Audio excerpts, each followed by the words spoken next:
Greetings.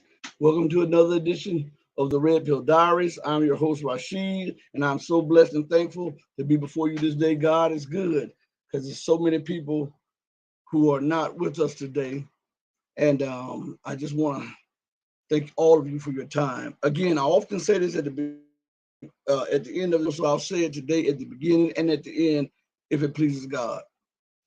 When you give your time, because time is the most valuable commodity in existence, make sure that you get the true value of your time because that's one commodity, one thing that you can never get back.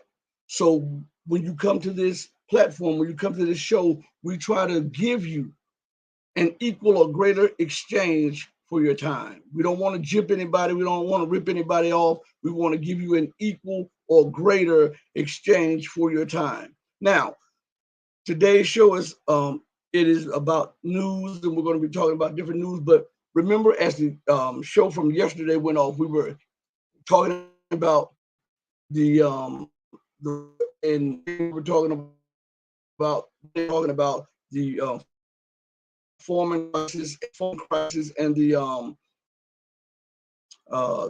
talking about the four horsemen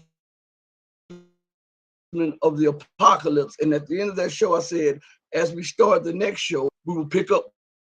I want to do that. I want that we understand the times that we're living in because what we're saying is news anyhow. It's news anyhow. So it is a must that we see the seriousness of where we are in time or where we are in prophecy or where we are in world events, be they economically, politically, culturally, or just financially, or whatever. I want you to understand that the world that you have known, you will soon know no more.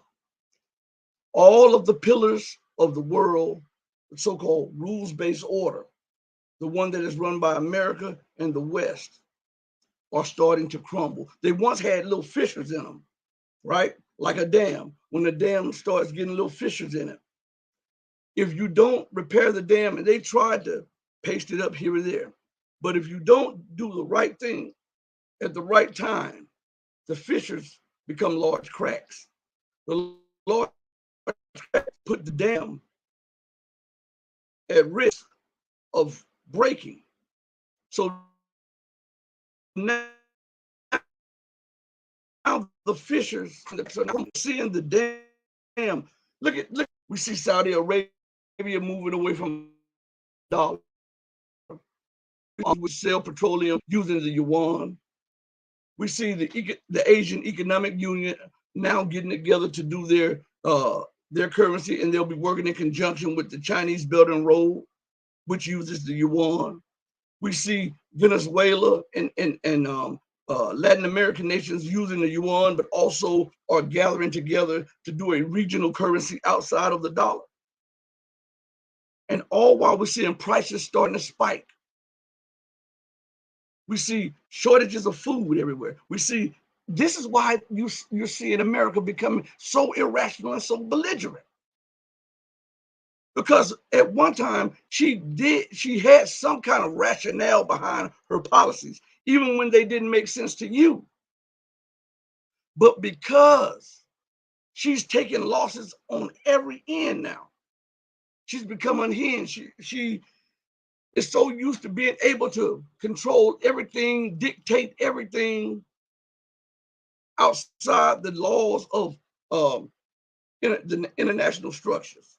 And now the blowback is so extreme, she's becoming unhinged. In reality, it's not in the mind of the people of America. I'm talking about the government. These people are insane. As I said before, you have to be insane. They try and poke the security interests of the largest on its own border. As we go into the farming, we'll see what the farming is like. because this has everything to do with, remember this, the theme of all of those farm things is, oh, the prices are going up with the war in Ukraine, right? Some of that blowback effect. And prices are starting to go higher. And we're getting smaller supplies, and then we're not able to get certain things that we need. Remember that line of thinking from the farmers? Because the empire continues to act irrational and unsound with her policies and her judgment. Continuing to poke the bear, remember that under John F. Kennedy, the world almost went to war.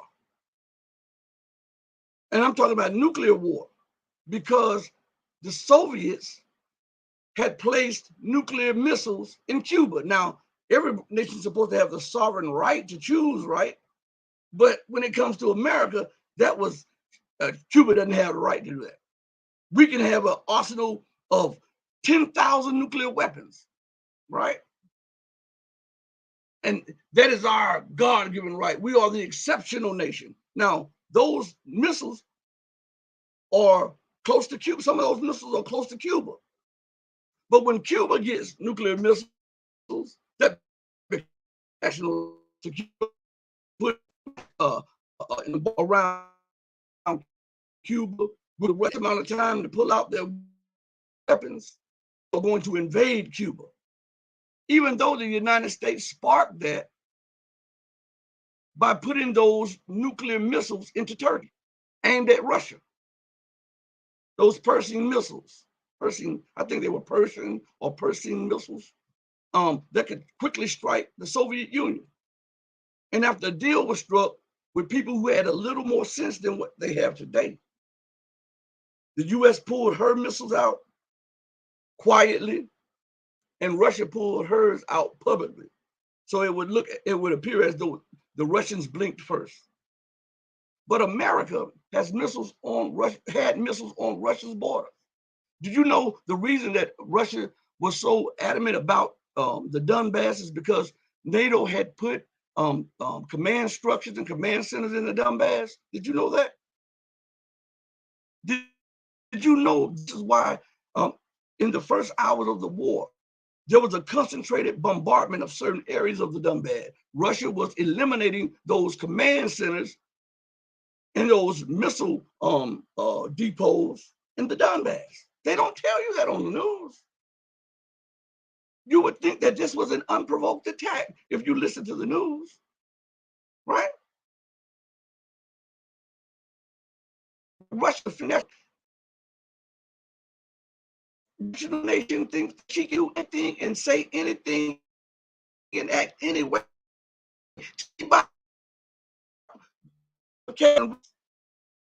We see this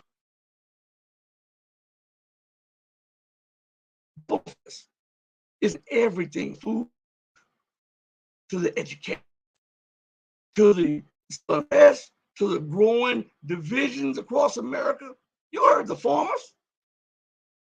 You heard how they were struggling. We're going to go into that. Matter of fact, we're going to go back into that. We have some more clips that we want to get to, but I want to refresh your memory on something. Okay, here we go. We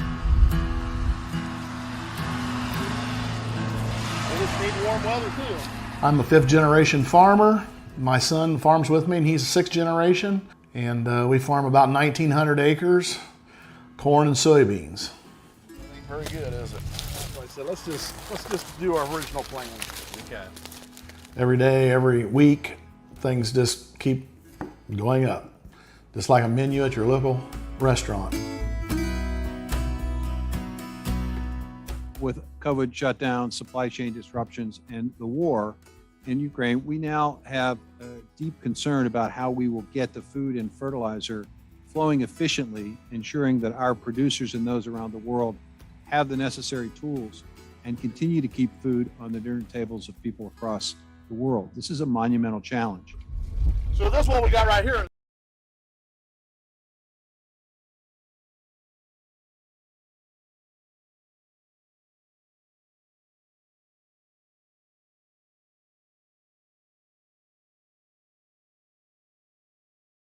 Refresh your memory with that. And did you see that this is something that they have never had to deal with?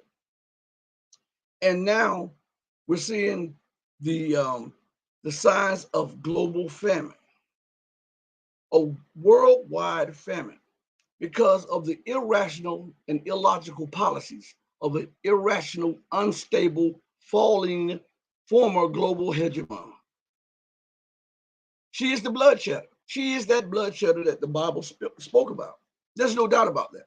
Nobody is spilling more blood than the United States. Everywhere there's a conflict around the world, you have the UK and the US involved in it, with their hands behind the scenes. If you look at the influx of terrorism in Africa, you have the United States, you have the UK, you have Germany, you have Belgium, you have Canada. Yeah, Canada. You have all of the former colonial nations of Europe. They are involved in that. If you go into the Middle East, why are there conflicts there? It's because after so-called the Holocaust or whatever, Jewish people wanted their own land, and they went and took Palestine with the help of the UK and the US and the French. And these people, the Palestinians, have become their own nation. Even changed the name of the nation from Palestine to Israel.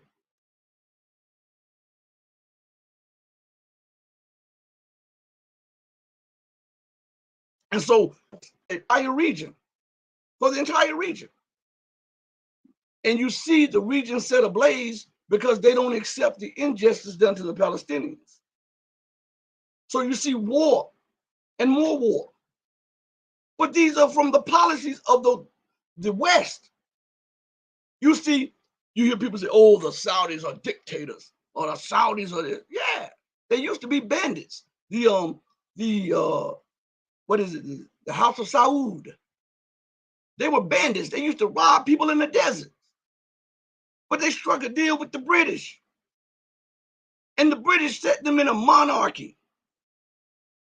And they changed the name from Arabia to Saudi Arabia. They put their name on the country. When you look at the old books that was written about that nation, they never said Lawrence of Saudi Arabia. It was Lawrence of Arabia, right? It was the British, the French, and the US who emboldened and empowered the South. Matter of fact, the Wahhabism comes from the Brits. They were the ones who were helping push that fanatical sect. In the new stuff missing. If you look at the finished product, they don't like to put the camera on the pot. They're like, oh, so because they are ashamed of the pot that they made. If your pot is deformed, cracked, or mushy, do you blame the pot or do you blame the potter? These issues are not addressed by anyone because the truth of them are so unpalatable to most people that they would like to put them in the back recesses of their brain. It's almost as if you would an abused person or a person who has experienced dramatic trauma. And sometimes they push the trauma to the back and they're focused on something else. And every now and then the trauma comes to the front and people don't know how to deal with it. But that's the same way most people and the government does and the media does. They push that trauma, their hand in it, to the back and only want you to focus on right there in front of you, right? So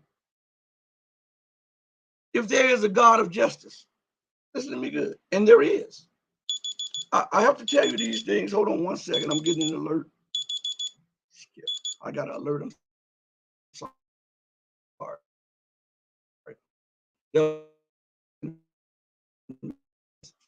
There is a, and if the universe was laid with the very base of it, what goes around comes around, then you cannot put out hell, death, destruction, rape, robbery, pillaging, and theft, and think that all you're going to get is lollipops and sunshine.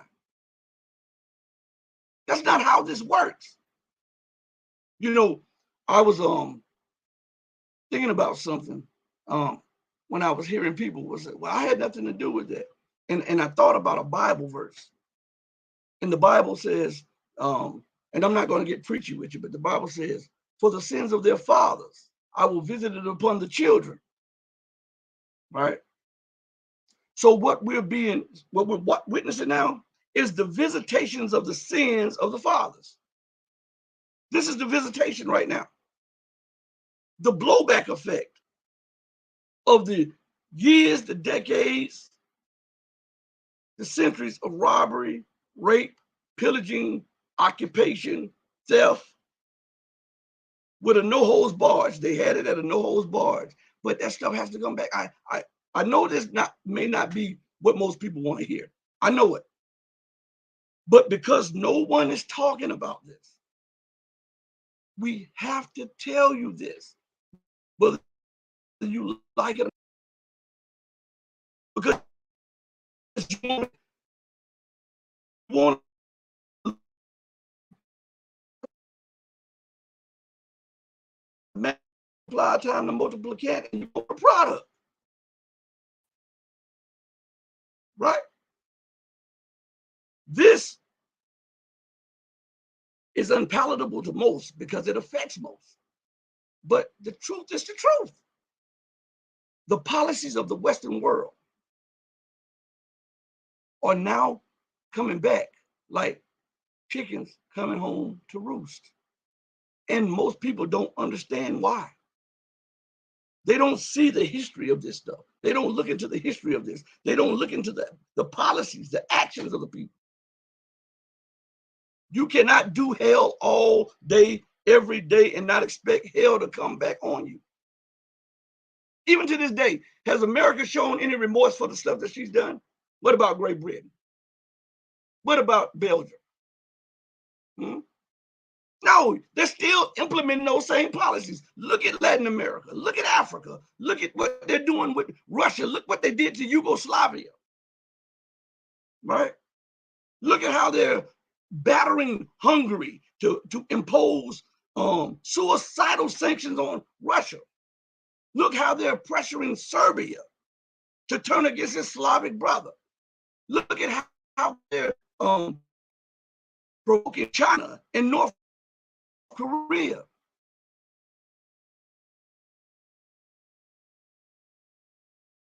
Right? Hard. Where is the mending of your ways? Where is the reality of the situation? When I say that, I mean, where are you showing and how are you showing that you are sorry? You can't just say, I'm sorry. You know what? When you go to court, and I was looking at some not court show, but I was looking at some movie and they were doing this. And the guy was in court and he was saying, I'm so sorry. And he cried, and the judge was kind of remorseful. So the judge said, okay, we'll give you X, Y, and Z.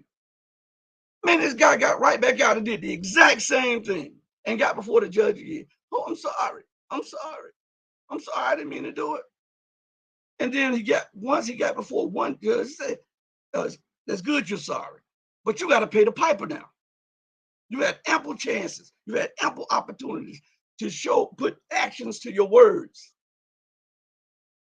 And yet and still, you put the words out there, but your actions are diametrically opposed to your words. So now you got to pay. Why doesn't America in the Western world think so? Why does any nation think that? Be it an African nation or a Latin American nation or Asian nation, if you do evil, why do you believe that you won't be repaid evil? If this is the case, and I want everybody to listen to this, If there is a basic law in the universe of every action will receive an equal or greater reaction, meaning what goes around comes around, karma, like they say, justice or judgment. If that is at the base of the universe, why does America and the Western world believe that they are exceptions to this? I'm trying to put that in my head because they do their policies, their actions, the way they get before the people and lie, steal and cheat, rob, and even go into war to enrich the already rich, to empower those who are already in power. And they will go to war to maintain their wealth and power, even at the cost of millions of lives. We saw that in World War I, we saw that in World War II, and we've seen that in scrimmages and wars around the world. So you can't say that this is something being made up. What you can say is they believe that they have the inherent right to do as they feel without any of the repercussions that everyone else has to go through. And if that is the case, then God is not a God of justice, right? He's a hypocrite. But we know he's a God of justice, and we know that he's a hypocrite. If what they do evil, if you rape, pillage, rob, and steal under the guise of righteousness, whether you want the strategic waterways or the pipelines, or you want to install governments that you want that's palatable to you, it's murder is murder. Robbery is robbery. Occupation is occupation. Right? Why do you think that it doesn't come back on you? So we're witnessing the collapse of the Western world, right? And that's why you're seeing not a day has gone by that we have not seen a mass murder, a mass shooting in America, right? Not a day has gone by this year that the UK is not dealing with some kind of economic problem. And there's a great divide in America, there's a great divide in the UK, and now you're seeing a great divide all across Europe. Why do you think that is the case? Remember what we just talked about. Why do you think that's the case? It's judgment, it's justice. And things are going to snowball. That's why she's in such a debt crisis today, a fiscal crisis today. The Western world, the Western rulers of the world must be fed. This is the basic law of the universe. Why is the basic law? And America is not exempt to that law.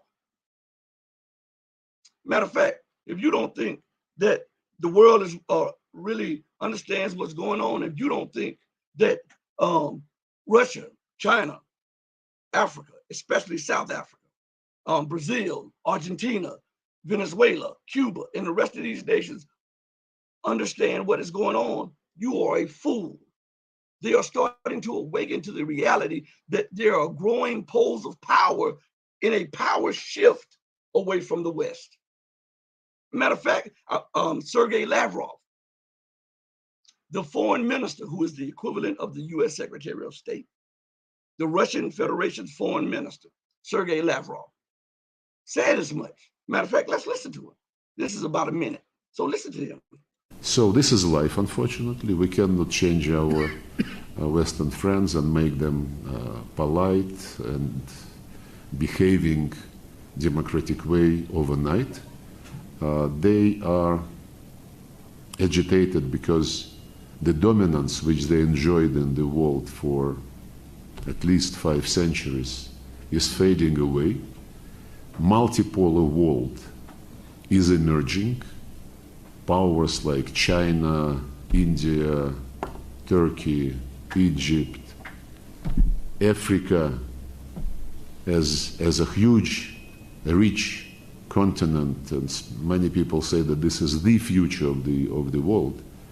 Latin America, of course, Brazil, Argentina, Mexico, those powerhouses of their respective regions and to a large extent for the world economy, as China and India are, you cannot ignore them. And you cannot dictate to them that they should develop the way which will continue to enrich the West. So, you hear Sergei Lavrov, and he's talking about our friends in the West. See, he's a diplomat. He said you cannot teach them manners. You know, the way he was saying that they were irrational. You know, they had no manners, they had no respect for things. He said, but you see poles of power sprouting up. This is no longer a unipolar world run by America. Different poles of powers are emerging. And he started naming the different poles. And when he got to Africa, he says, and many people, now this guy's in the know. He's in the know. He's a part of all kinds of forums, international forums. This guy has rubbed elbows and shoulders with the best of them, right? And the worst of them. And he said, when he got to the pole, the specific pole of power, which is Africa, he said, which we say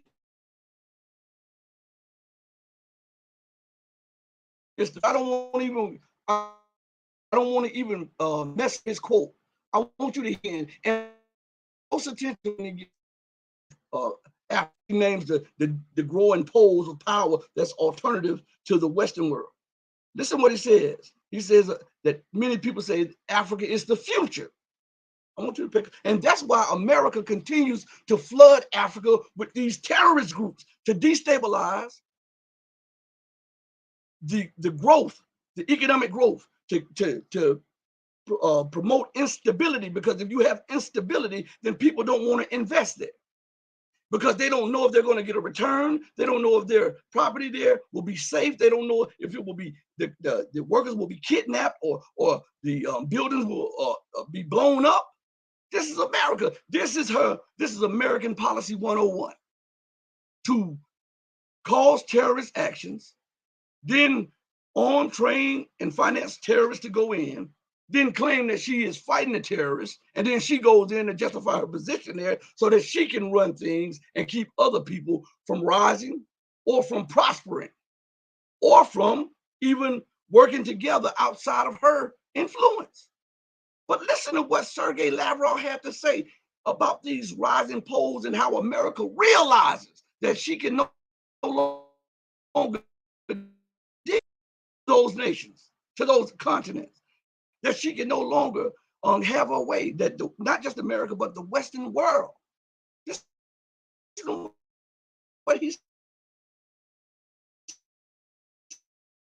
says about people. And they highlight something, and they say it over and over again. They're trying to bring your attention to something. So I'm trying to bring your attention to this, and how he says that they have ruled the way they want, this exact stuff that I was just telling you, how they have ruled so long that, you know, they can't get it in their mind that their rulership is over. So they want to commit crimes of out of anger that they're no longer are able to impose their will on the people. You understand? Listen closely to what Lavrov said, especially when it gets to this part about Africa. So this is life, unfortunately. We cannot change our Western friends and make them polite and behaving democratic way overnight. They are agitated because the dominance which they enjoyed in the world for at least 5 centuries is fading away. Multipolar world is emerging. Powers like China, India, Turkey, Egypt, Africa as a huge, rich continent, and many people say that this is the future of the world. Latin America, of course, Brazil, Argentina, Mexico, those powerhouses of their respective regions and to a large extent for the world economy, as China and India are, you cannot ignore them. And you cannot dictate to them that they should develop the way which will continue to enrich the West.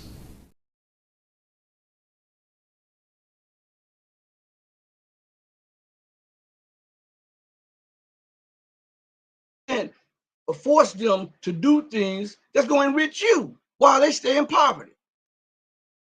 You can't do that. So with the rise of these multipolar poles of power, the Western world is enraged and they are angry that they are no longer in a position to threaten and impose their will on the world.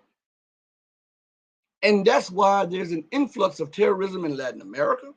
When I say terrorism, I'm talking about these coups that are going on under the guise of so-called corruption and stuff. Oh, we're placing these corrupt leaders. No, what it is America has agents, and whenever she gives them the go-ahead, they implement a coup. She pays them. They implement a coup and try to overthrow the will of the people. That's what happens. Look at what's going on in Peru. Peru, these people are still on the streets protesting against the overthrow of the Democratic president. Then why haven't she done on that? Have you seen any series like she's doing about Ukraine? People in Ukraine came about through a coup too. When America and Victoria Nuland said that F the EU, that's what she said. We're gonna do what we want to do. We spent $5 billion to overthrow this government. That's what she said. It's on tape. She was the Assistant Secretary of State of the United States. And Russia had caught her on tape and played the tape for the world to hear. So the people in power in Ukraine are puppets to America. Because America overthrew the Democrat. He might have been corrupt, but he was the president nonetheless. He won twice. But America doesn't say that part there. Because that's not in her interest. But I beg to differ. I think it is in her interest. Because if you do right, right follows. So he said something about Africa. All right. Let's go into this stuff about Africa. Okay. Africa has become the must-fly-to destination point for diplomats of global powers. Last week, all eyes were cast on China's new foreign affairs minister, who stopped by for a 5-country tour. And while he was here, so too were his French and German counterparts, who made a visit to Ethiopia. And this week kicked off with Russian Foreign Affairs Minister Sergei Lavrov, who stopped by in South Africa as the first stop of his grand African tour. And the Treasury Secretary of the United States, Janet Yellen, is also on the continent at the same time. And the U.S. ambassador to the United Nations is also said to be on her way next week. So what's made Africa the global frenzy for diplomatic meetings in recent times? Is because Africa remains attractive for those who want to manufacture the equipment that is important in the global economy. Whether it's the natural resources that you need for cell phones or for high tech or for computers or just to keep the engines going. We have what it takes. And in fact, these are important diplomatic visits because of economic reasons. The United States has made no secret that it is desperate to woo African countries. Washington hosted the U.S.-Africa Summit in December, with rumors rumbling that President Biden himself may be accompanied by his Vice President Kamala Harris later on this year as the final crescendo to their courtship with Africa. But Washington's message will face stiff competition here. considering that President Xi and President Putin will also be in South Africa in August for the BRICS summit. Washington is well aware of the self-created chasm with the continent. And it's been that way since last March vote in the United Nations General Assembly, when majority of African countries refused to condemn Russia over the Ukraine conflict. And for months, the West has done everything in its power to isolate Russia. But in Africa, nothing comes that easy. You can't be neutral for a long time. And right now, the evidence is showing clearly with the evolution of the war in Ukraine that South Africa is clearly, showing signs of choosing sides. I mean, meeting with the Russian foreign minister. And South Africa, as one top country in Africa, is also sending a signal to the rest of the countries that, my goodness, we have to be able to take a stand on our own. If the stand at first is a neutral stand, it can evolve into a choice partnership. But South Africa is trying to balance out as much as it can the partnership between the old West, the old, Western nations, and then new partners like Russia or China. Treasury Secretary Janet Yellen arrives in Pretoria on Tuesday. I believe the bill should really be killed because I think it's totally unwarranted. I think it's an... Africa has become the must-fly-to destination point for diplomats of global powers. Last week, all eyes were cast on China's new foreign affairs minister, who stopped by for a 5-country tour. And while he was here, so too were his French and German counterparts, who made a visit to Ethiopia. And this week kicked off with Russian Foreign Affairs Minister Sergei Lavrov, who stopped by in South Africa.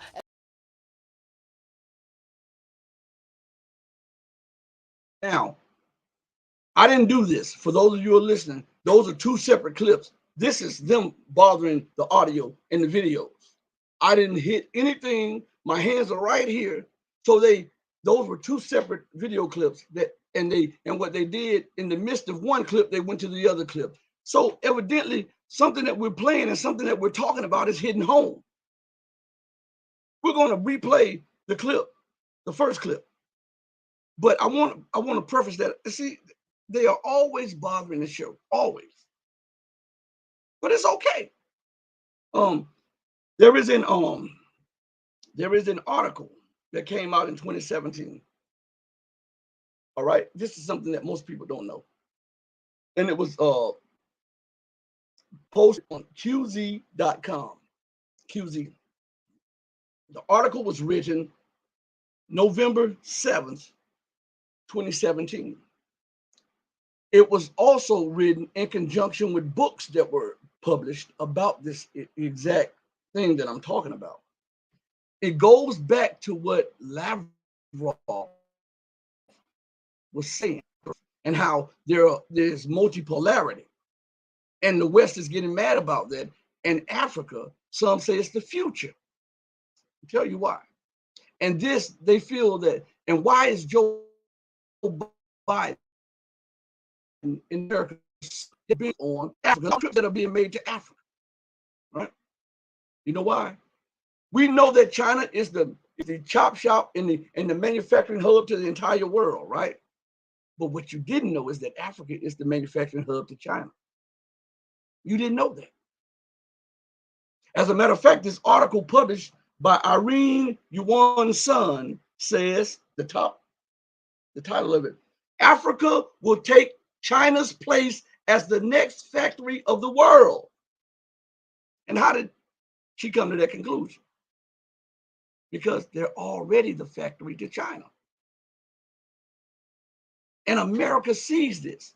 So if Africa becomes a manufacturing juggernaut, a superpower, then that means that more of the resources that the West steals and pillages becomes less available to them, because some of that has to stay at home, and then a lot of that has to go to people who are buying at a base price, at a market price, instead of former colonial prices. You understand? So this hits home in every area of the world. This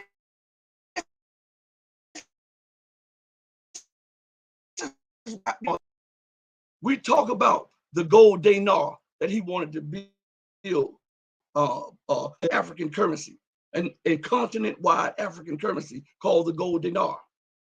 We talk about that and how this was the final straw which made France, the United States, Great Britain, and the rest of the world move against him. That was one of the straws. The other one, as I told you, he was building aqueducts. For those of you who don't know what that is, Google it, okay?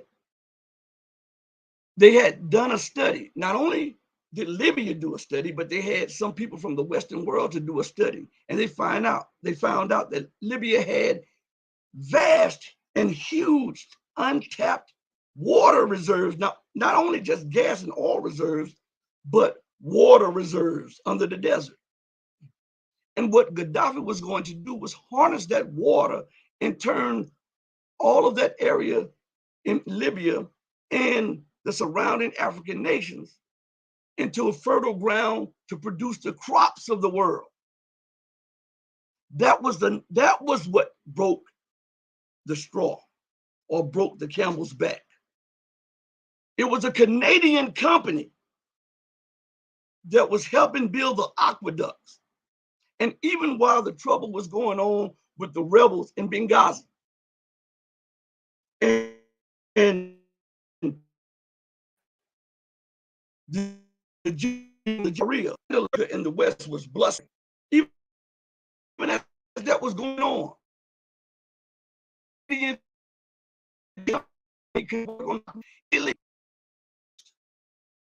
Canadian let the government know, I'm talking about Western governments, know that the aqueducts were finished and were about to go into test mode.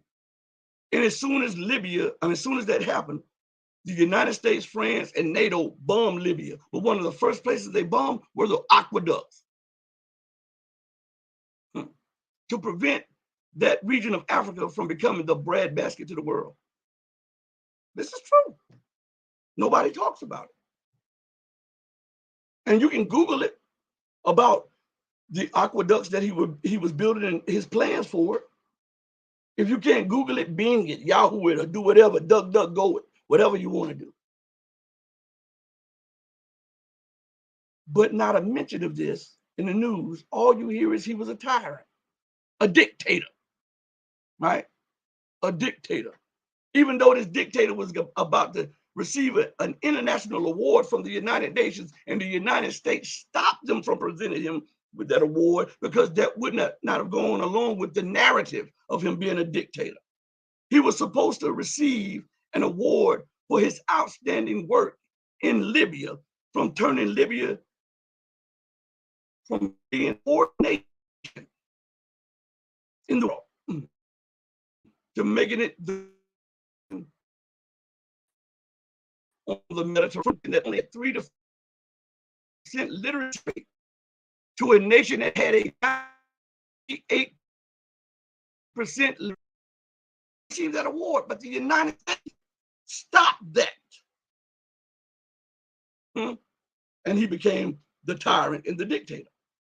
So with that in mind, what I just told you, let's re-listen and re-watch the clip that maybe enraged the censors on YouTube and StreamYard. Let's re-listen to this, okay? Because it's very important that we hear it. Which one was it? Africa has become the must-fly-to destination point for diplomats of global powers. Last week, all eyes were cast on China's new foreign affairs minister, who stopped by for a 5-country tour. And while he was here, so too were his French and German counterparts, who made a visit to Ethiopia. And this week kicked off with Russian Foreign Affairs Minister Sergei Lavrov, who stopped by in South Africa as the first stop of his grand African tour. And the Treasury Secretary of the United States, Janet Yellen, is also on the continent at the same time. And the U.S. ambassador to the United Nations is also said to be on her way next week. So what's made Africa the global frenzy for diplomatic meetings in recent times? Is because Africa remains attractive for those who want to manufacture the equipment that is important in the global economy, whether it's the natural resources that you need for cell phones or for high tech or for computers or just to keep the engines going. We have what it takes. And in fact, these are important diplomatic visits because of economic reasons. The United States has made no secret that it is desperate to woo African countries. Washington hosted the U.S.-Africa Summit in December, with rumors rumbling that President Biden himself may be accompanied by his Vice President Kamala Harris later on this year as the final crescendo to their courtship with Africa. But Washington's message will face stiff competition here, considering that President Xi and President Putin will also be in South Africa in August for the BRICS summit. Washington is well aware of the self-created chasm with the continent. And it's been that way since last March's vote in the United Nations General Assembly, when majority of African countries refused to condemn Russia over the Ukraine conflict. And for months, the West has done everything in its power to isolate Russia. But in Africa, nothing comes that easy. You can't be neutral for a long time.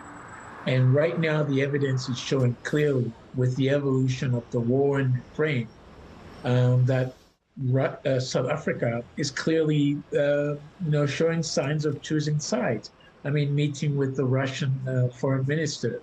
And South Africa, as one top country in Africa, is also sending a signal to the rest of the countries that, my goodness, we have to be able to take a stand on our own.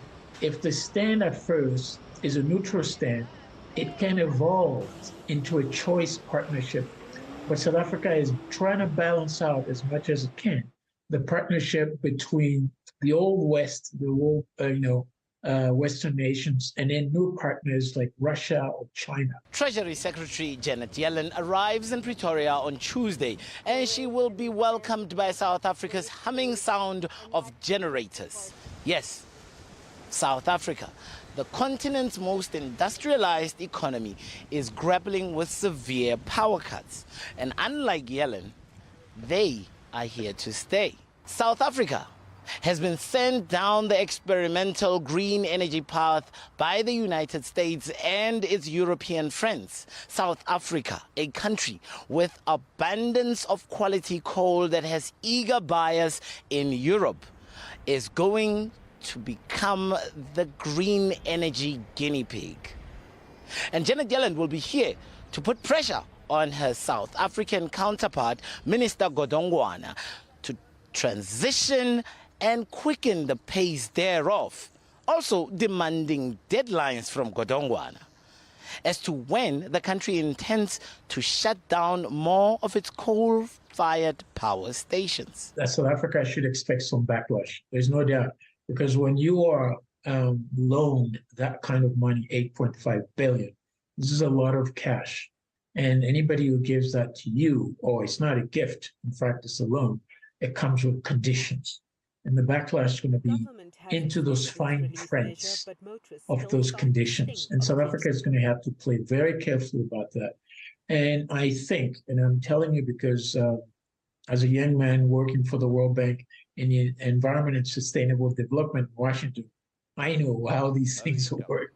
So South Africa is going to have to be very careful, not only on paying back that money, but also for having accepted too early and quickly the terms of what South Africa, everybody's calling the climate change. Secretary Yellen will travel to the Ford Motor Company assembly just outside Pretoria, a place that's created much needed jobs in an economy that's far too used to economic growth without jobs. But on Friday, Yellen's last day here in South Africa, she will travel to Mpumalanga, the heartland of South Africa's coal belt. It is there where she will meet men and women who have built their livelihoods on coal.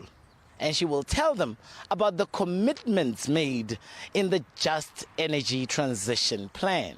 But she will hardly tell them how fickle those commitments are or what they can do to their lives. Karabo Letlhatla for RT in Pretoria.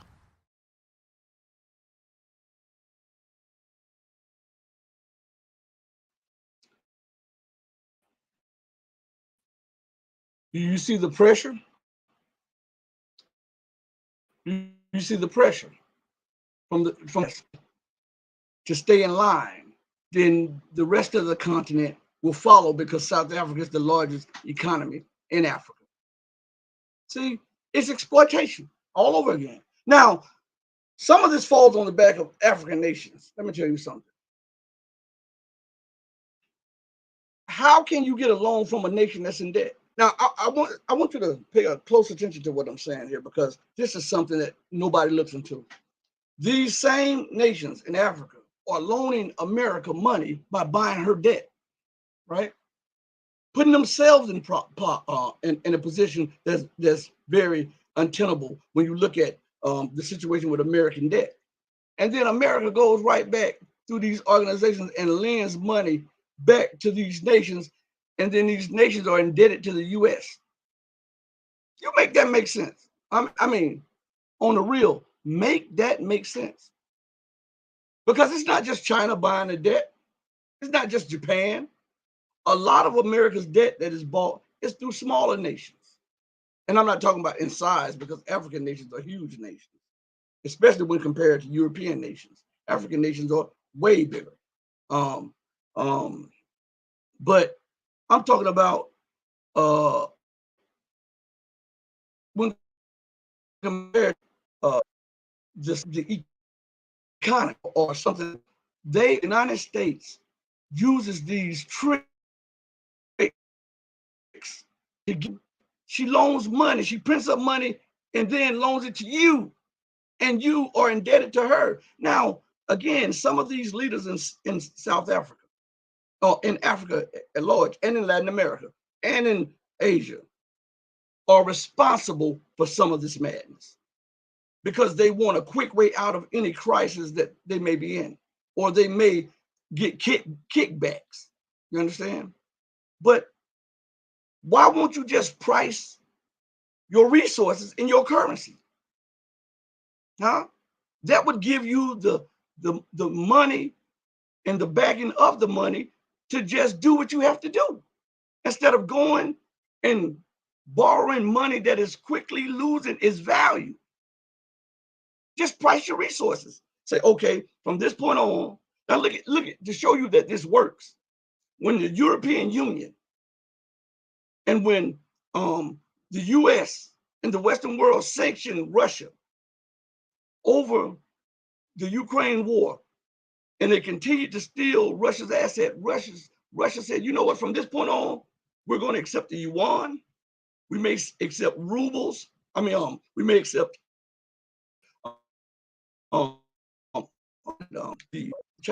that's Indian currency.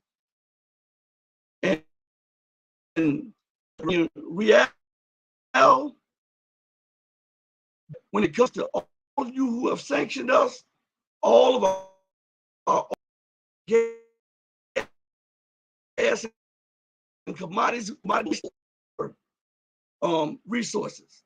And Russia set up a system for that, where you deposit your money, not in a European bank, but in a Russian bank.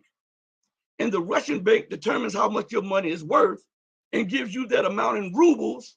Then you can transact the trade in rubles, which means that the Russian government gets a cut of the trade. And the ruble has never been as strong as it's been since the war. And Russia's debt is plummeting. They can do the same thing with resource-rich African nations, resource-rich Latin American nations. They too can do that. Instead of betting on a quick fix with a dollar that is quickly losing its value, and that is an instrument or a tool, as the whole world is seeing, to interfere in the domestic and the foreign policies of other nations. I'm telling you, it is straight madness. But let's go to the second clip that was was playing. Okay. Got something taking rain. I had to look. I'm not going to talk about it right now, but it'll be making the news round or something. Check this out. Whoa. I'm gonna have to respond to them shortly. Just I have my email up. But check this out. Here's something else. We're gonna go back because we're harboring on Africa, we're harboring on economics, we're harboring on trade, talking about the Ukraine position between Russia, the U.S., NATO, and Europe, and the rest of the world, and the collapse of the Western world power. And we have not gotten off the farming. Because remember, I laid a thread through all of this telling you about Gaddafi and the aqueducts, right? And we were talking about Africa turned into the breadbasket of the world. So I'm laying the basis, I'm connecting the dots so that you can understand the geopolitics in a bigger picture. So let's go to the clip, the second clip that they wanted to play that I wasn't playing, but they played. So we'll go ahead and play that again. Will it play? I believe the bill should really be killed because I think it's totally unwarranted. I think it's an intrusion that goes against international law, and we've made this clear to our colleagues in the United States. We even met with the drafter of the initial legislation and indicated the offense with which we view this particular proposed piece of legislation. It's called the Malign Russian Activities in Africa Act, what we in Africa call the Anti-Africa Bill. And those were the words that have been used by several commentators to describe exactly what happened last year in the House of Representatives in the United States. The bill got an overwhelming majority support in Congress. In fact, it was bipartisan, winning by some 419 votes to 9, and it was passed through. But the interesting part is what happened to that bill, as it was likely seen to be going through its way to the Senate. And then Cyril Ramaphosa had a working visit to the United States, and he and his foreign minister, Dr. Naledi Pandor, poured it squarely to the Americans that this is an anti-Africa bill, that they cannot force Africans to choose, that Africans have a right to determine their own development and determine their own partners. We have been lamenting that bill ever since it came. And before that trip by Cyril Ramaphosa late last year in November, it was said by some of the officials in the White House that President Joe Biden will take as much time as possible to delay this bill, to make sure that it never ends up on his desk, to possibly try and stop it within the Senate. But it really looks at anybody who is potentially making friendships with Russia. And South Africa has a vested interest, especially when it comes to Russia as part of the BRICS membership. And South Africa has been really keen to really leverage on some of the memberships that you find within BRICS to make them cover issues that are rather continent-wide. They've continuously encouraged the Chinese to invest more on the continent, and they continuously look towards Russia as part of the military fortification of South African army. And here is Naledi Pandor speaking about what they hope to bring as part of their chairmanship, which they took over just at the beginning of this year, the chairmanship of BRICS, which they will be holding until the end of the year. We're very thrilled that the progressive character of the forum has been recognized and that many countries wish to be part of it, because there is concern in the world about a changing geopolitics and almost a unipolar framework where one or two regions or countries wish to be dominant in terms of ideology and political thought. So the fact that there are countries, especially in the developing world, that have recognized that BRICS offers an alternative, because we don't force ideas on anyone. We discuss cooperation. We seek global amity. We see more and more that Russia is getting entrenched on the continent as well. becoming a member of preference, especially when it comes to issues of security, as we've seen around the Sahel region with some of the numerous countries there that have been, really taken over by the insurgency and Islamist extremism that has been part of that region. And it's not surprising that Naledi Pandor picked this moment to give this interview, because she's always been measured, always been deliberate, and never gives an interview for its own sake. So you see how America is trying to put pressure on African nations to shoot themselves in the foot, trying to force them not to have ties with Russia and with China and with any nation outside of America's approval. That's what that bill is about in the Congress.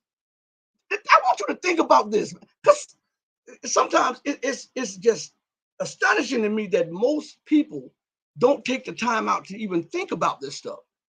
I want you to think about the arrogance that a person has to deliberate the policies of another nation in their Congress, in their parliament or whatever, to go and say, hey, let's deliberate and tell this nation that they can't do this and they can't do that. And if you engage in any friendly relations with these people over here, then we'll sanction you and we'll do this. That is what that bill is about. That's why African nations say they read the bill, that it is an anti-African bill, that America wants Africa to cut off her relationship with the countries that are investing in the continent. That is predatory.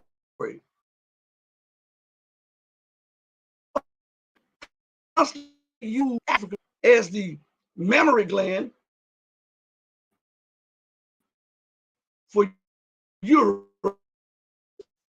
and investing. And Russia is investing, also training and helping to arm some of the African nations so that they can't be overthrown or the military can't be disregarded, like France has been doing for at least the last 8 or 9 months. That has not made the news. How France just flies their Rafale fighter jets through the airspace. One day it did it over 6 different African countries, refusing to even acknowledge the African nations when they were calling and said, hey, this is an unauthorized flight. France didn't care. They flew right over those people. They did not care. They showed no any kind of empathy or sympathy or any kind of regard for the national sovereignty and security of those nations, because they were former colonies. So now America passes this anti-African bill, and Joe Biden he's over there. Look, I'll keep it from my desk. I'll do this, but you got to give me something. See, that's good cop, bad cop.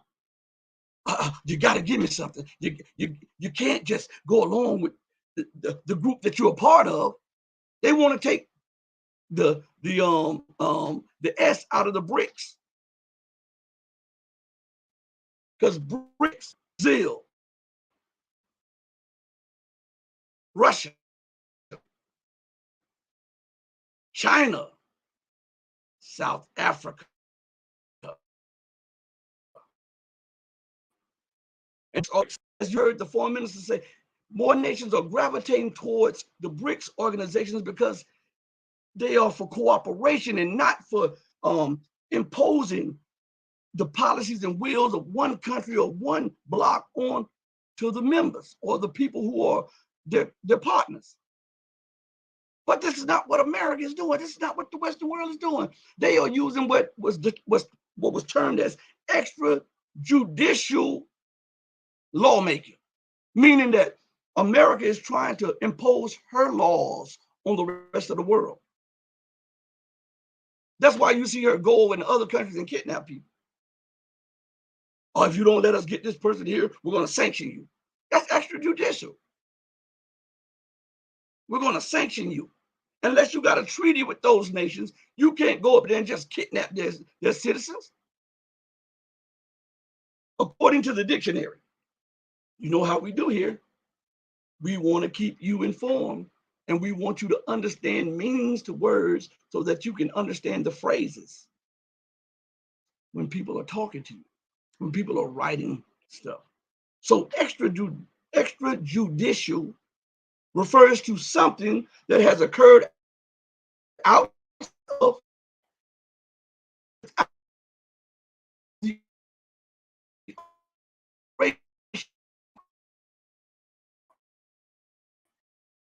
It says extrajudicial refers to something that has occurred outside of or without the authorization of the judicial system, meaning that America disregards the sovereignty of other nations. Forget that. Forget your laws. If you do this, we're going to do this. Forget your law. You can't have friends outside of what we tell you. And yet you still don't get it. It's like a block in your mind that you can't see the arrogance in this, the racism in this, the exceptionalism in this. Only I can determine who your friends and family can be. And if you don't allow me to do it, I'm going to sanction you. Oh, by the way, I need you to go buy me my debt. Man, I tell you what. You can't make this stuff up. You cannot make this stuff up. This is America. But she sees her power is waning. When have you ever seen so many trips by Western leaders in such a short time span to the African continent? I'll wait. Tell me.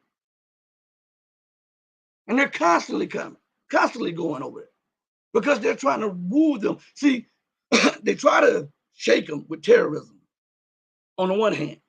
Then they try to shake them with sanctions on the other hand. Then they try to befriend them with demons on the other hand. Then they tell you, listen,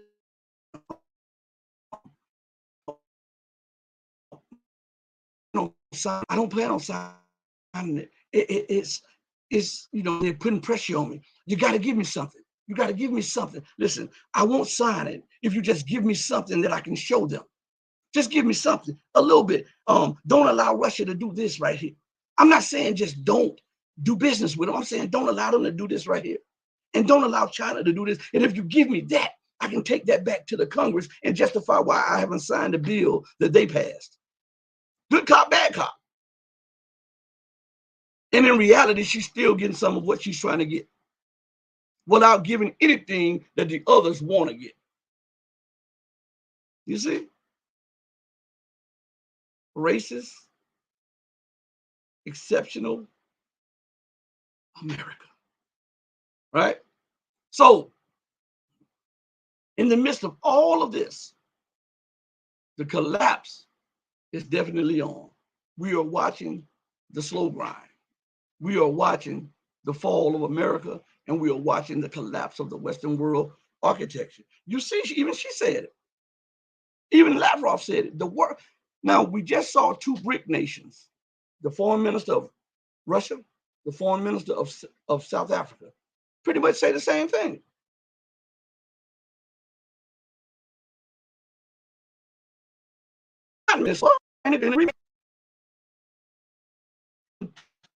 The more America continues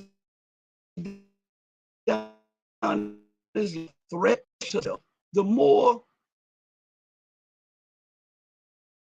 she is boxed in, and when to a certain point economically and politically, they're going to sanction her.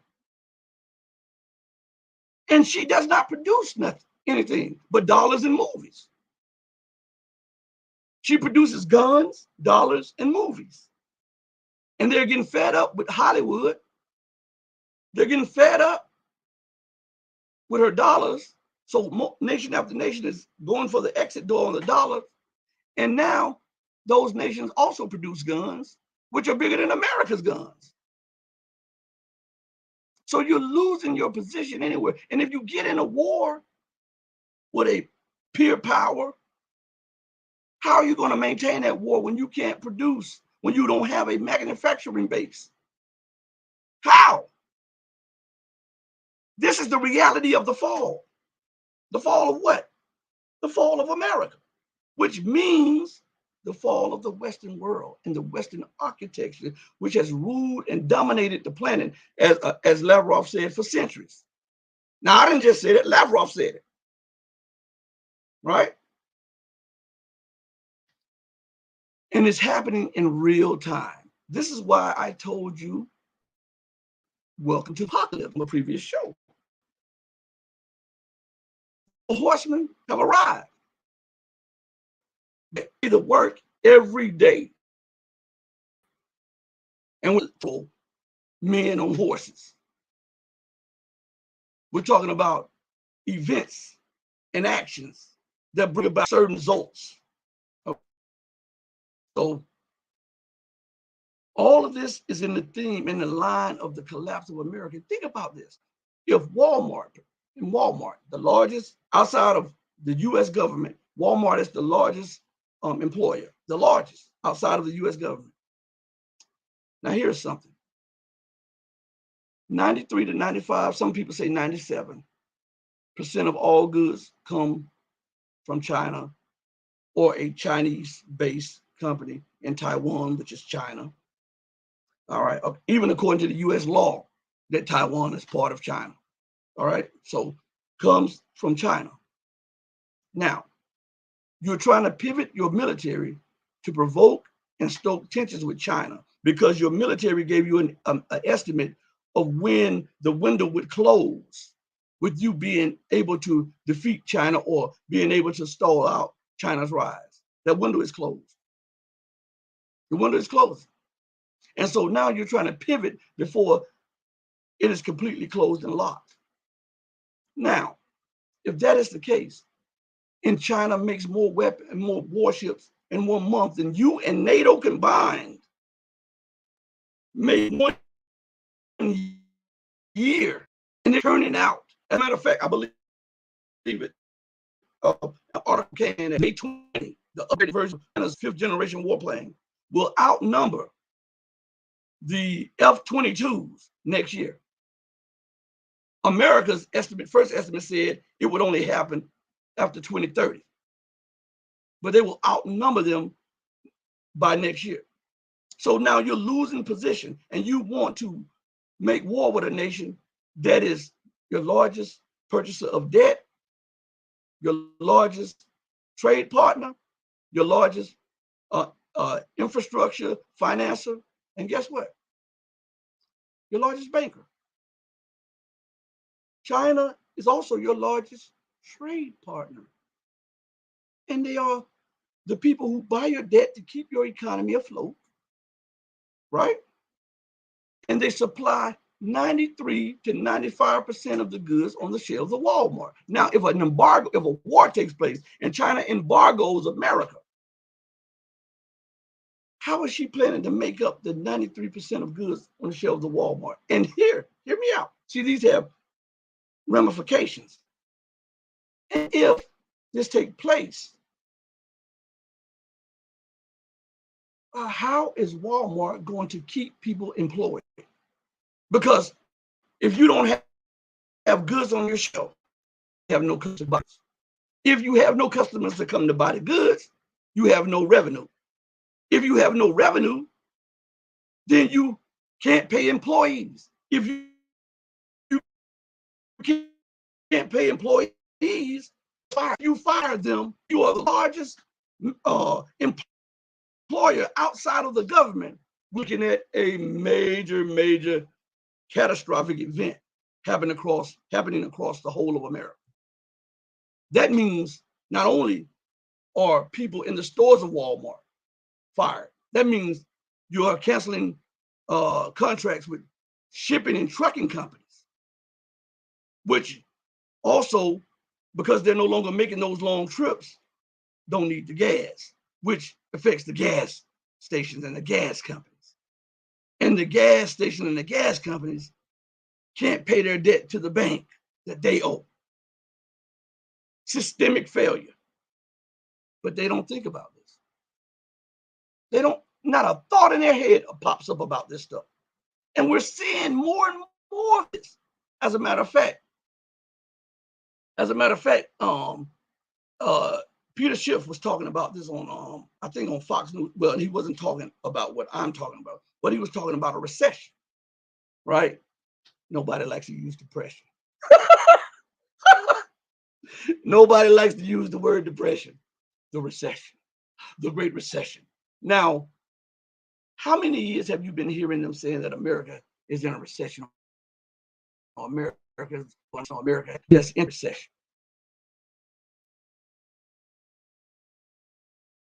At least happened for you. When does that become depression? I'm asking.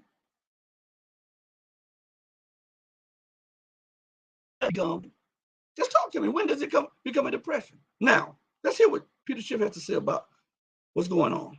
A lot of experts are warning 2023 could be a really bad year for stocks and the economy. But some say that history is telling a little different story and that the stock market may be primed for a banner year. So which is it? Joining me now is Chief Economist at Euro Pacific Asset Management and friend of the show, Peter Schiff. Peter, always appreciate your perspective. You know, I'm watching the PPI, inflation, the constant printing of money. I know you're concerned about inflation like I am. Labor market's starting to soften a little bit. I don't know where this optimism for the stock market's coming from. Maybe you have a different perspective. What's your take? Yeah, I think the optimism is unfounded. I don't think it's going to be a good year for the stock market. I think there are going to be some stocks that do well. Unfortunately, most Americans don't own those stocks. The ones that they do own are going to go down. The very popular stocks that a lot of people have crowded into during the bubble, these stocks, even though they've come down a lot in 2022, they still have a long way to fall. And I think there's a lot of risk in 2023, not just in the market, but in the economy. Yeah, Peter, there was an op-ed in the New York Post making the rounds. I think it was Ken Fisher who wrote it. And the premise was that, well, listen, a lot of the negativity's already been kind of written into the jobs program where tech companies, Amazon and others have already laid off a lot of these people. So in other words, like, this kind of happened earlier decades ago. So there may be a rebound because the bad news is kind of written into the script. Your take on that? Well, I think people are underestimating just how bad the news is going to get. First of all, a lot of people think that inflation is going to come down. It's not. I think the decline is what's transitory. I think we're going to be making new year-over-year highs in inflation before the end of the year. And the recession that everybody denies exists is actually going to get worse. So we're going to have a weaker economy and stronger inflation. And the markets are not expecting that, and neither is the Fed. Yeah. Peter Schiff, as always, thanks a lot for your time. We really appreciate it. Now let's go back to something. Okay? We continue to hear recession, recession, recession, not depression, depression, depression. Now, what is the difference between a recession and a depression?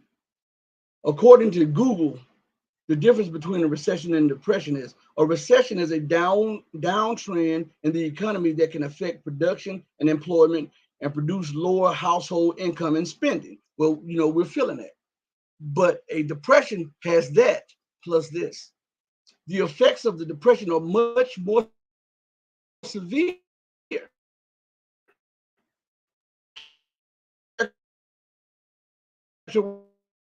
By a depression is all what the recession has, but big plus a few things. And we have touched each and every one of the things that signifies and identifies as a depression. When will people come to grips that we are not in a recession, but we're in a depression by their definitions? Huh? I'm just asking. So the economic barometers are getting worse, and we continue to talk over these things. So I know you guys have been patient with me, but let me get a couple more things out, and then we'll close up the show. Okay, but listen, think about the fallout of this war after war after war, from the Middle East to Europe to Asia. There will be more war. Now think about who's going to fund these wars. When you make war against the people who are funding your budget, how do you think that's going to work?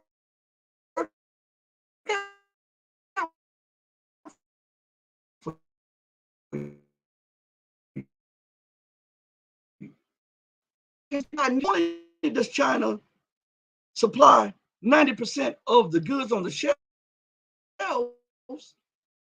China also accounts for over 90% of all rare earth materials that is needed in everything from microwaves to computers to dashboards to warplanes to missiles to tanks. How do you think that's going to work out for you? And at the same time, you have alienated Russia, and these nations are moving away from the dollar, and Russia produces 40-some percent, I think it's 45% of all fertilizer. And Belarus produces a large percentage of the potash, I believe it is, and some kind of gas that is used in farming. And Ukraine is out of whack because of war, so you can't get food from Ukraine. How do you think this is going to work out? In spiking inflation, massive unemployment, business after business closing, bank after bank going belly up, farm after farm having to shut down because they can't get the nitrogen, or they can't get the feed, or they can't get the corn, or they can't get the fertilizer from Russia, Belarus, and Ukraine. How is this going to work out here? The leadership doesn't think, because it's so simple. But if you don't think it's getting bad, let's go to, this is about a 6 or 7 minute clip. Pay close attention to this. And after that, I want to you go to the economic collapse log and read some of the stuff on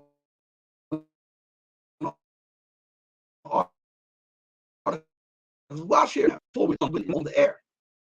Evidently, they must have looked at the show, because yesterday we did the show Welcome to the Apocalypse, and we talked about the 4 horsemen have arrived. The article today is Wake Up America. Apocalyptic scenarios are unfolding all around us, but most people are still asleep. Wasn't that the theme of what we talked about yesterday? I mean, it is what it is. So we'll go into this about this farming. Pay close attention to this. 2022 has been a year of inflation, major supply chain disruptions, high gas prices, and grocery prices up 11% from last year. You tell yourself, I'm an adult, supposed to take care of myself, I have children. We work every day, people just don't make enough. Thank you. All Americans have felt the pinch, but there's a region of the country where people say they're fighting 40% inflation. They're the farmers who grow our food. We feed Europe, we feed the United States. Every input that a farmer buys is at least 100% more to 140% more. People need to understand we got to have these farmers. We need them. They are so crucial to the whole economy, to the United States and the world.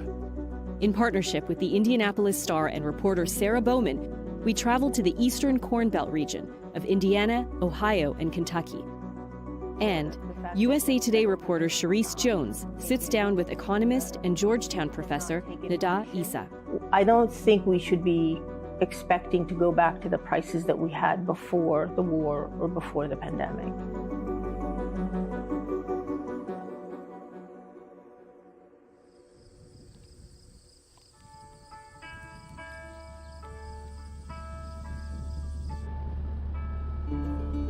I've been an environment reporter for the past 5 years now, and I've come to appreciate just how important this region is to producing food for the world. While Midwestern states are often considered flyover states, roughly 1/3 of the world's corn and soy is grown here. Over the last 2 years, like everyone, farmers have had to endure supply chain disruptions. But this year, they say, skyrocketing costs of fertilizer and diesel fuel have made it a year like no other. This farm's been in our family over 100 years. In western Ohio, about an hour from the Indiana border, I meet Dave and Ann Kress. Dave and his family farm 1,400 acres of corn and soy, making them a small to medium-sized family farm. Given what you're facing this year with these input costs, like, how does it make sense to be a farmer? It's really rough right now. I mean, the price of inputs right now is the highest they've ever been. I mean, you look at farm diesel, which was $2.35. It's now $5.76. Doesn't mean much to the local person. When you're buying 20,000 gallons a year, that is a whole lot more money, and we have to come up with it somewhere. The pain compounded for farmers earlier this year when Russia invaded Ukraine, causing both the price of diesel and fertilizer to soar at the same time. For crops like corn and soy, farmers need nitrogen and potash fertilizer because it helps them get high yields. But both inputs are heavily produced and mined in Russia, and both were impacted by sanctions because of the war in Ukraine. In the entire history of farming, you may say, I'm gonna have to cut back on potash because it's so high. But never before have I had a person tell me, you go to buy it and they go, we don't have it. So it's up 142%. That's if you have the cash to buy it right now and you can get it on your farm. Pretty much all our inputs are just flying off the roof. The scariest part is we don't know if we can get them. The price of corn and soy have a direct impact on grocery prices. Almost all processed foods contain one of the two crops, and more than 95% of animal feed is made from corn or soy. We feed Europe, we feed the United States. Everything that you buy in the grocery store, except ketchup that comes in a bottle that is spreadable, is made from soy. Soy oil is blended in with diesel fuel too. Soybeans feeds the hogs, feeds the cattle. It's the cheapest source of protein. Most of your plastics are made from corn now, right? I mean, everything that you buy is raised on a farm.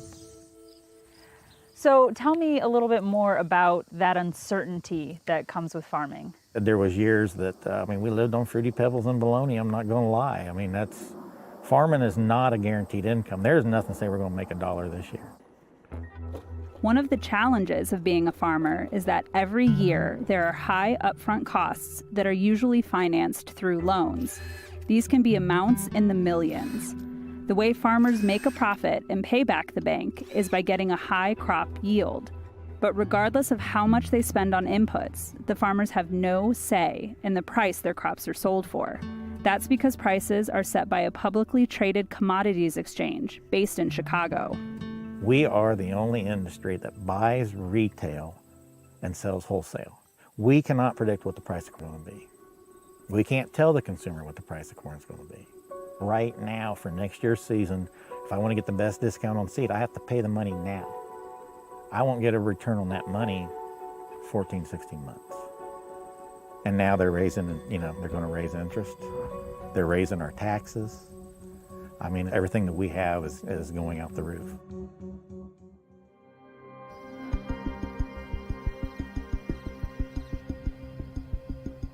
"30 miles away on the eastern border of Indiana, Derek Moat runs a farm supply company that sells fertilizers, herbicides, and seeds directly to farmers. This has been the most stressful year I've ever had in the business this year. It was terrible. We fought the rain before, the dry weather, insects, but when you can't get the products at all and you need to get to the field to spray or spread, that's tough. There are so many inputs that go into certain herbicides. It's just be like cooking. You can't make the cake if you don't have all the ingredients. If we can't kill the weeds we need to kill, that can tremendously affect their yield, and when it affects your yield, it affects their income. How are all of these increased fertilizer costs impacting the farmer? The fertilizer they have cut back. They said this is the only way we can see where we might be able to make a profit. But it's like anything else, if you don't have a good foundation down for your crops, you can have a problem quickly. We're concerned. We are really concerned. This is not an easy industry. People need to understand we got to have these farmers. We need them. They are so crucial to the whole economy, to the United States and the world. So do you see how the policies of the empire is affecting global trade? Do you see how it's affecting pricing? Do you see how it's affecting every aspect of your daily life? Do you see that? The policies make they look past making a buck and being in power or having some kind of control over somebody or something. They're megalomaniacs. All while they're pitching for war. They're burning down the globe. They're burning down the livelihood of 7 to 8 billion people on the planet because of their insatiable desire to control everybody and everything and to steal everything they have and to occupy, right, and maintain wealth. Look at the crisis that is growing, not just in America. This is global. So we see this, and I'm going to play the second part of this this forum thing. I did a lot for these clips. I do a lot of research. I do a lot of sitting down. I have to listen to stuff 2 and 3 times. I have to cut the stuff up. I do know how to do that. Sometimes I may have to have my son to come assist me doing some other stuff, but I do know how to do that. So I want you to pay close attention because hunger is upon America. Hunger is upon the globe. And all of this has to do with American policies in other realms. Her desire to dominate, her desire to ignore the national security of other nations, her desire to siphon off the lives of national other nations. We see all around or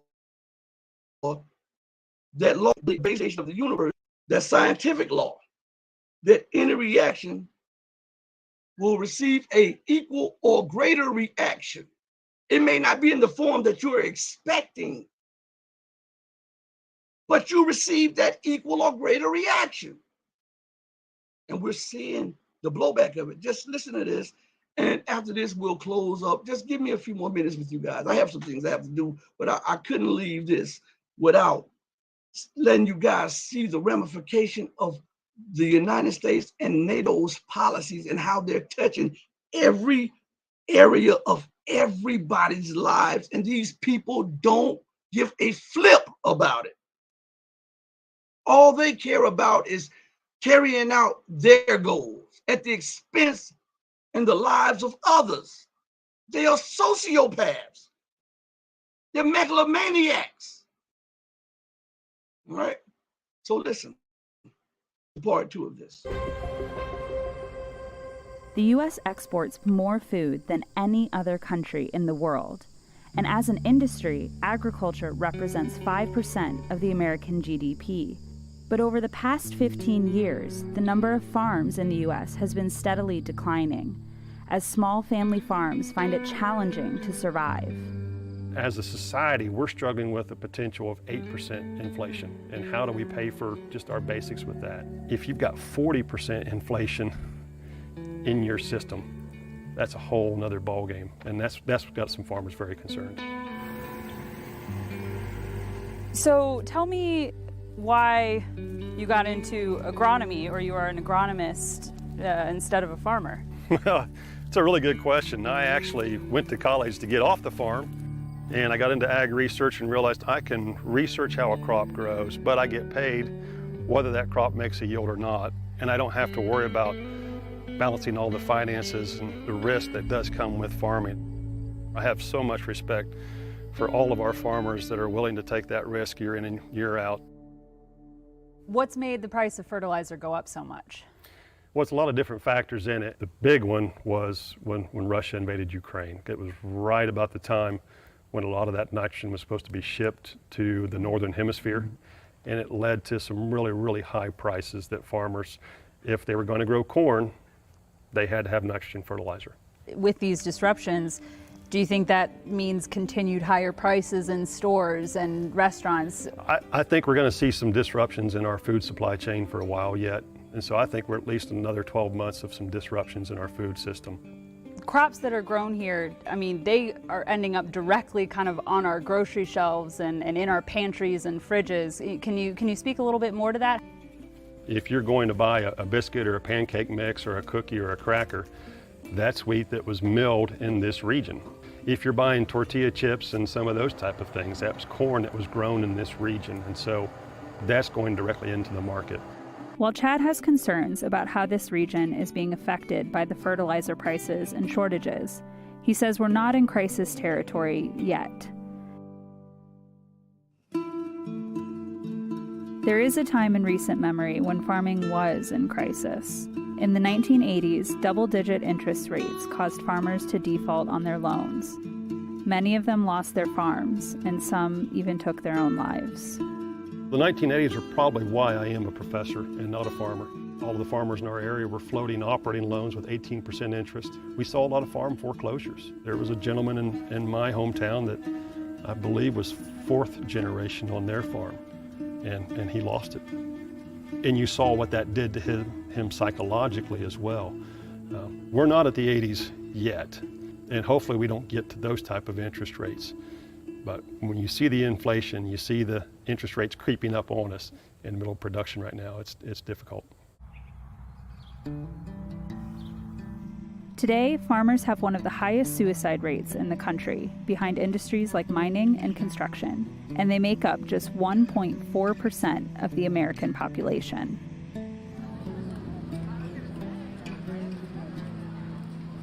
Two strips, one ground, one bacon. When I grew up, it seemed like everybody knew what farming was. Everybody was related to a farmer. Shoot 2 fillets. Yep, you guys have a great weekend. Most people, even the ones that come to the farmer's market, don't really know anything about what we do or how we do it. Jim Treach and his family are livestock farmers in Indiana. They own 17 pastures where they raise a few hundred free-roaming cattle. Livestock farmers have also struggled this year. High fertilizer prices have driven up the cost of corn and soy-based feed for animals. And like crop farmers, they also spend a huge amount of their budget on diesel. Our fuel we use in tractors for baling hay, so there's always fuel costs there, hauling the hay back and unloading it. Last year we spent $50,000 in fuel. This year, because of the fuel cost, we're going to be closer to $100,000. Because of the business we're in, it takes us about 1.5 to 2 years to recoup our money. So we've got to come up with that money ahead of time. Most people, I would think, understand that, coming up with 50 grand is not easy. You're pulling it from savings accounts, you might be pulling it from retirement accounts, but you got to make ends meet and you got to get through it so you can continue going. Farmers like Jim also need hundreds of acres of land to raise animals. But just as high housing prices have impacted most Americans, land prices have impacted farmers. The price of land has went from, when we could buy it for $7,500 to $9,000 an acre, and now, if you find land in Hampton County for under $15,000 an acre, you're pretty lucky. The average age of the American farmer is 57, and the farmers we spoke with said they were concerned about a lack of young farmers entering the profession.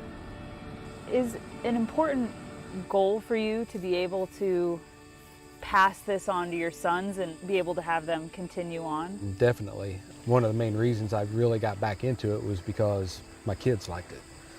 Because they liked it, we were able to grow it and stay just us as a family, running everything, doing everything. I know Ty is going to end up taking it over one day, probably when I'm 90 or 100, but it's hard to give up reins before that.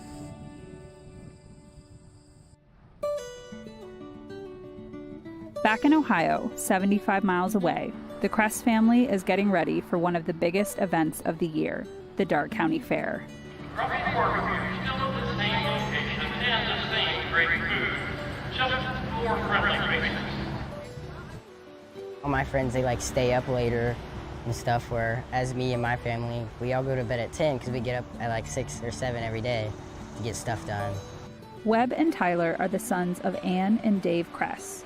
Their family primarily farms grain, but they also have 10 cattle that they've raised to sell at this year's fair. I know we'll always need agriculture. I'm just worried it's all gonna go to those large, big production farms that have hundreds of millions of acres. I'm worried that they're gonna start cutting out the little guys.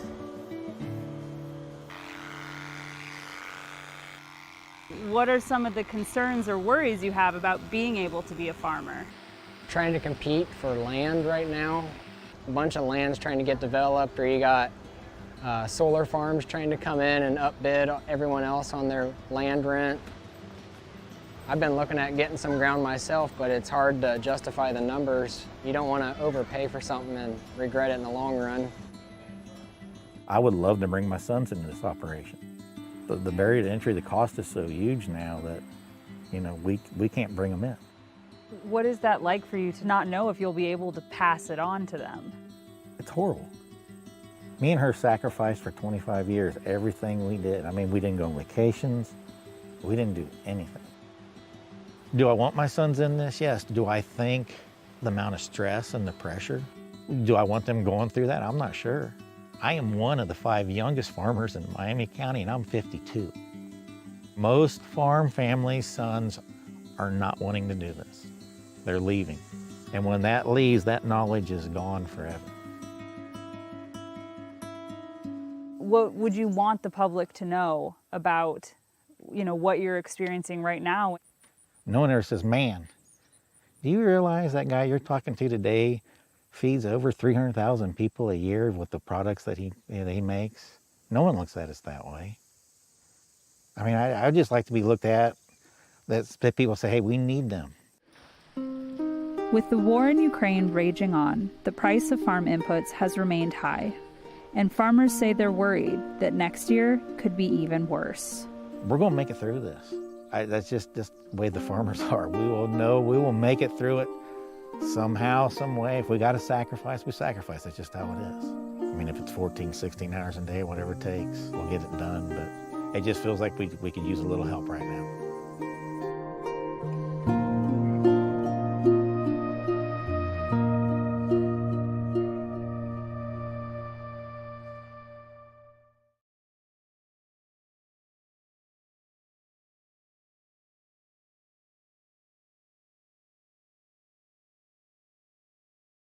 See the problem America's facing, all from the policies of America. Because remember that it was America that overthrew the democratically elected president, Viktor Yanukovych in Ukraine. It was America that did that.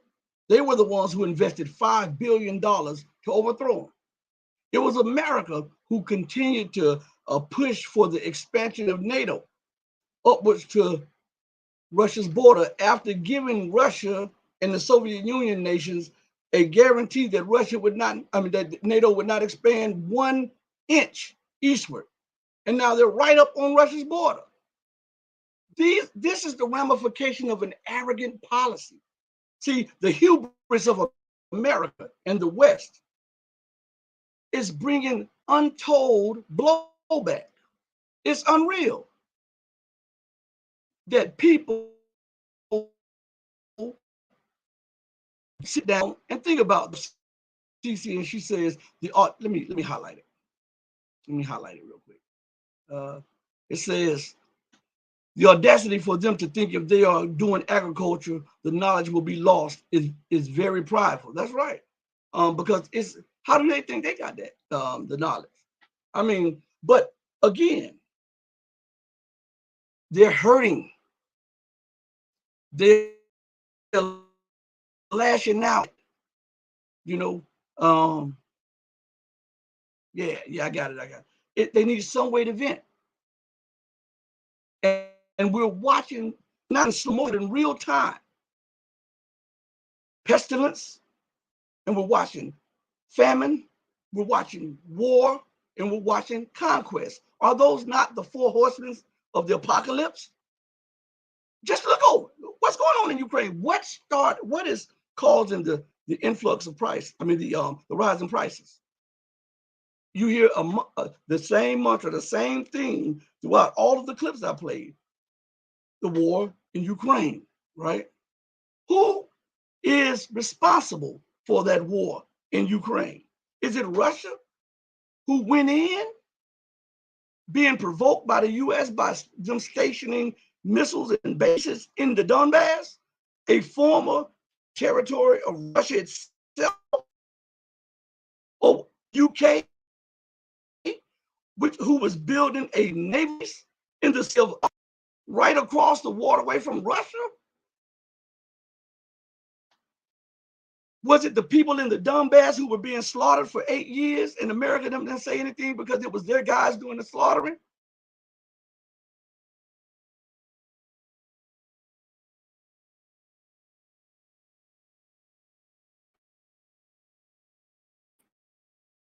Great Britain.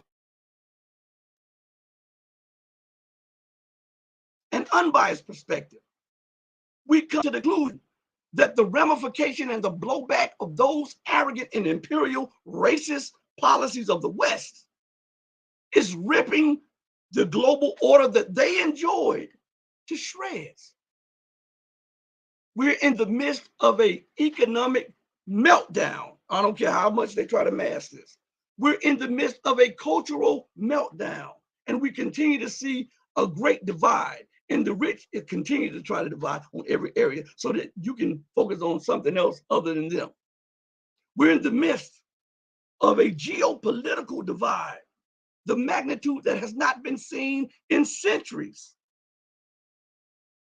And we're in the midst of a famine, the likes of which you will never see again. You will not see this again. What is going on with all these swans happening now?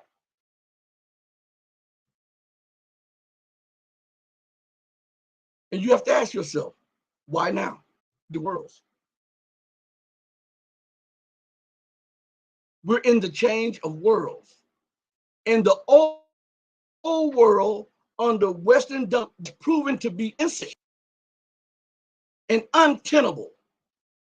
Therefore, there's a longing for people, from people inside the United States and from people around the globe, for something new outside of the direction and order of those who have perpetrated these policies on the globe. Listen, if America is to rule the new, there's no need to change it. Right? If the Western world and their model is sufficient, then it wouldn't be collapsing. And if you're going to put these people who have built these policies and made these policies and built up this infrastructure and these organizations that rule the globe, if you're going to put them in the new to rule, then you might as well stay in the old. Because if you allow their ideas to be maintained, they're just going to regerminate. So when Joe Biden goes and says, oh, there's a new world emerging, new world, new order, and America must lead, the question is asked, why would God allow the old, corrupt way and the people who old, if you are to rule the new and you are the old way, there's no new. It's just a repackaging of that which the people are trying to get from. And that is not